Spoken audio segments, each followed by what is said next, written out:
Hey y'all, Myriacom here again, they, them, theirs, and thanks for being here to listen to me ramble about stuff. I do have a topic in mind today, we'll see how well it goes. We're gonna get back into the no contact with my parents stuff.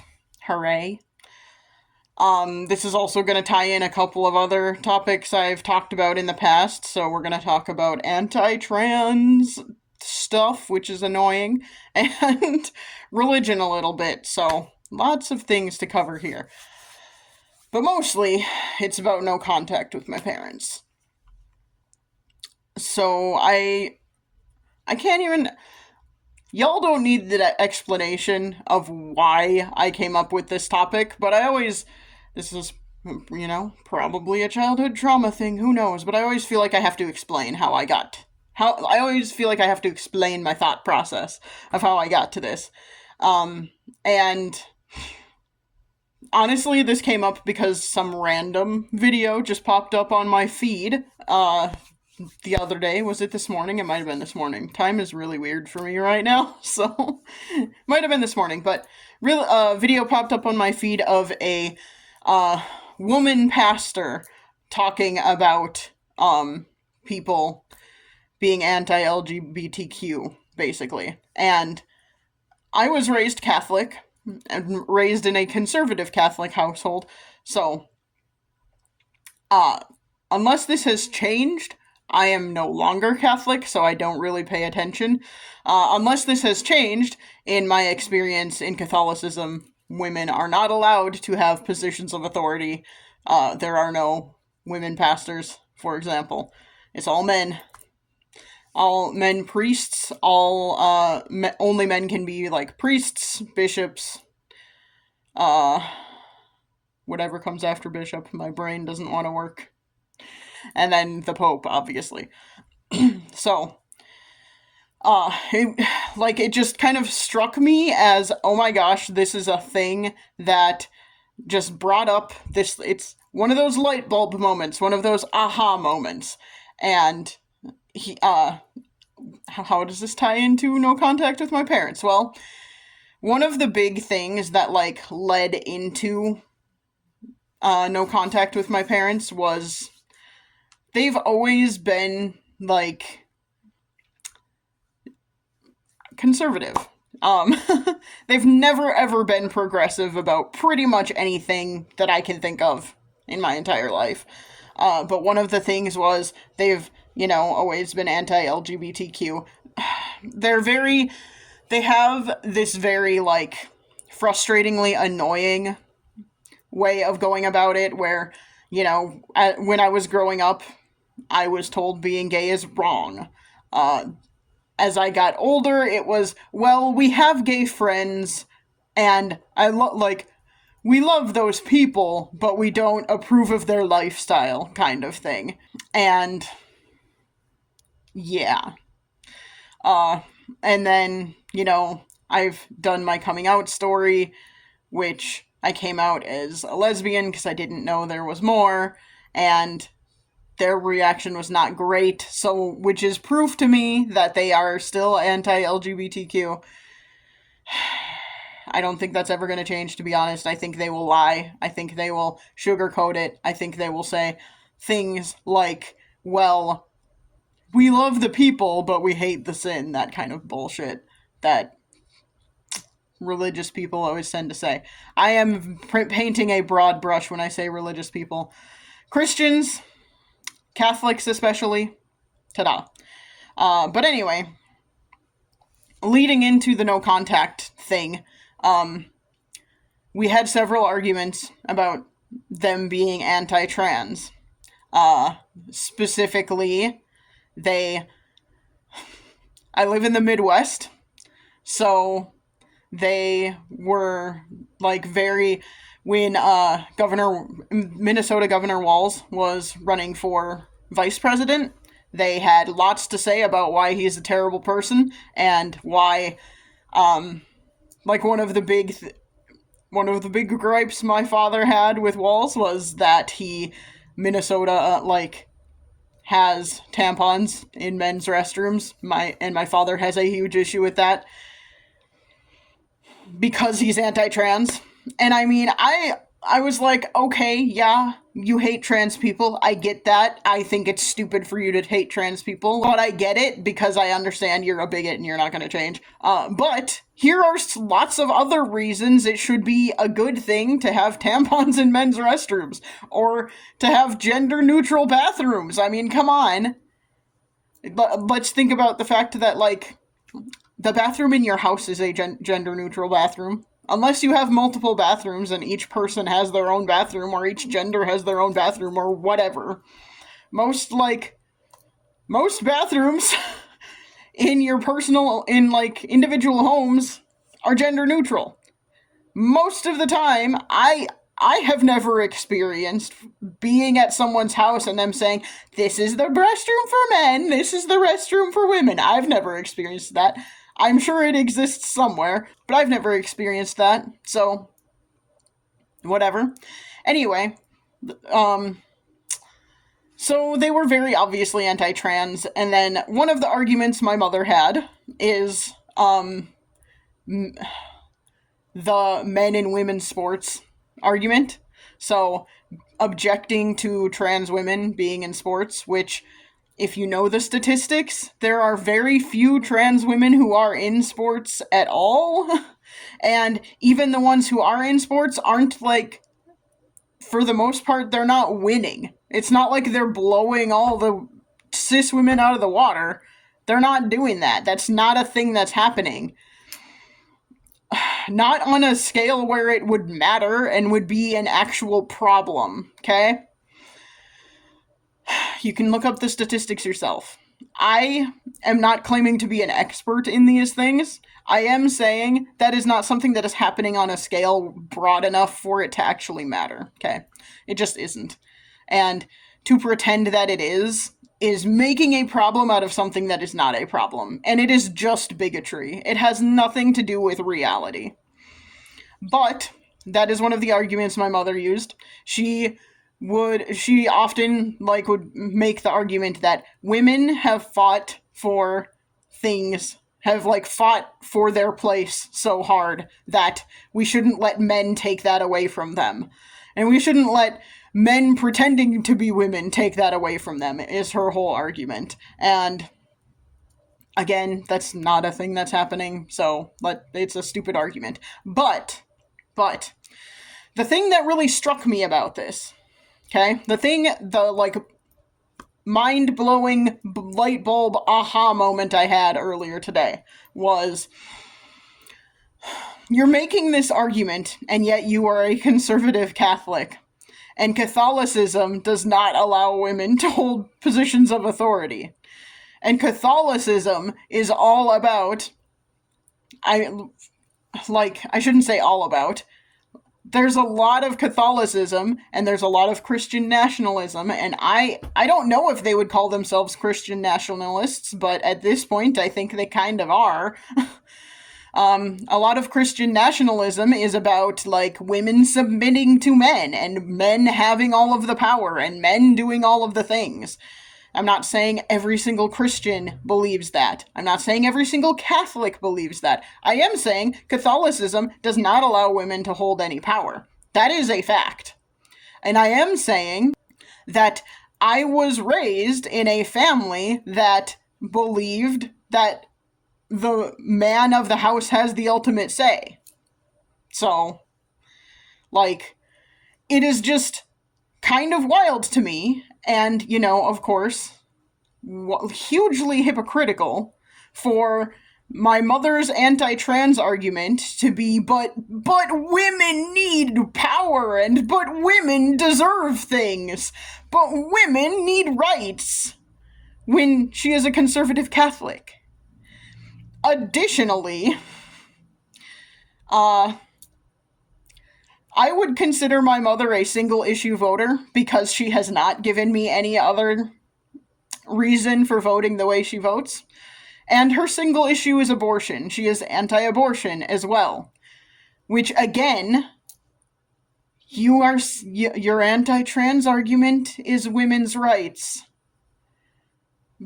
But you are also anti-abortion, which means you want to take away women's rights.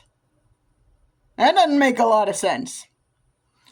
So a lot of all of this, like, lack of logic, lack of being willing to listen to anything that goes against their bigoted beliefs, and just absolute hypocrisy is, like, that's a lot of what led into me going no contact with them.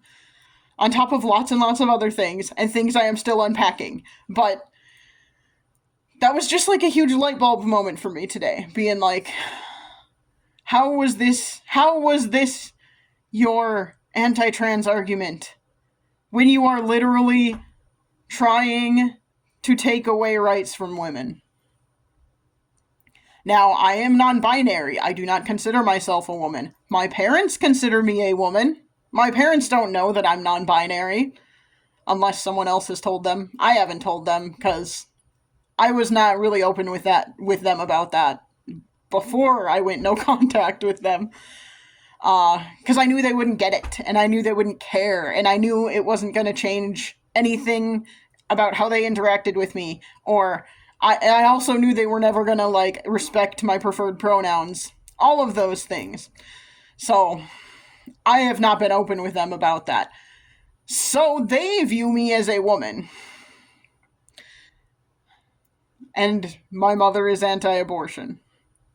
And they consistently, I mean, this isn't about politics necessarily. However, they consistently vote for people who want to take away women's rights. And who want to take away the rights of people like me, who are queer, who are non-binary, who are trans. They keep voting for people who want to take those rights away. They keep voting for people who want to literally eradicate trans folks. And I'm just like, non-binary people probably fit in with that too. They probably just lump that in. My parents probably just lump that in because they don't understand. So they would like to see me eradicated. I mean, realistically, they would probably, if they had their way, they would probably commit me or something like that until I changed my mind. Until I realized I'm really straight and really a woman. I mean, I'm sure that's how they would look at it. So, I am not straight. I am not a woman. I am non-binary and I am demisexual, and you ain't gonna change that. Because that's who I have been my whole life. As I have said in other videos where I've talked about my queer identities, like, looking back, it really was not a secret that I'm not straight and not cis. Like, I have been non-binary forever, and that has not been a secret. I just didn't have the language for it. So, ta-da. But yeah, I'm sure if they had their way, I would be straight, and I would be a woman, and I would probably, if they really had their way, I would be married to a great Catholic man, and I wouldn't be working, and I'd be having children left and right. I don't want kids. I have said that for a long time as well, and my parents don't get that either. But whatever. They're more okay with my sister not really wanting kids because she is married, and it's like, okay, well, you at least did the one step. But yeah. My biggest thing with all of this is,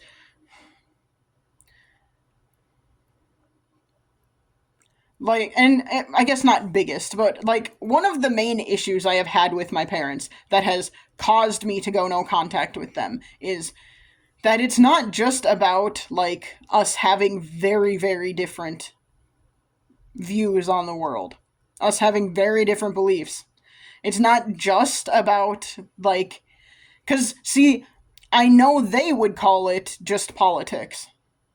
They would say that I am just a liberal lefty, and that's why I'm no contact with them. And that is not it. It is, yes, we have different beliefs, and we have hugely different values. Like, it's not about the political side of it for me. It's the values side of it. It's the fact that the way they vote and their politics reveals their values as people. And their values are not what they claim their values are.